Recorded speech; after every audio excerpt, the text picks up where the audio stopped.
Okay, I'll just show you how to set the Sat Nav in this 2016 BMW 4 Series.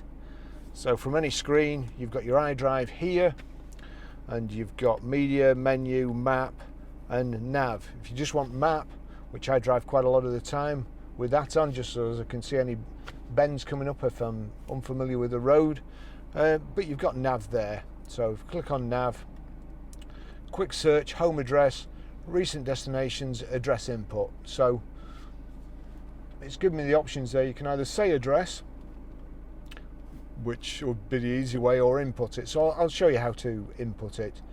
Here we go. You've got United Kingdom, town, and the road. So if I go to where this should be city or postcode, and again I can voice input, but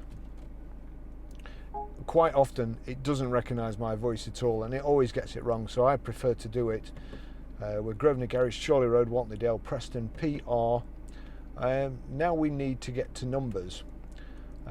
There's nothing around the outside, but if you get it to there where it says more characters, click, and then it comes to numbers. So 5, 4, it defaults back to letters. Grosvenor Garage, Chorley Road, Wantleydale, Preston, PR 54JS. The rotary control's easier to use, and then it's got OK in the middle, so we click OK. It's asking me for a street, but I don't really want to do that, or I can just start route guidance. Click on start route guidance, PR5 4JS, Wantleydale, click on that, start route guidance again. Got to tell it twice. The road for 1 mile. But that's it, and it's a great screen, the wide screen.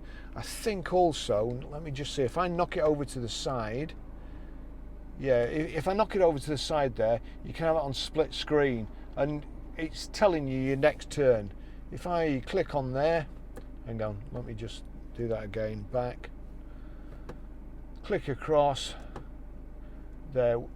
By scrolling this, you can have position, arrow view, the Sat Nav again.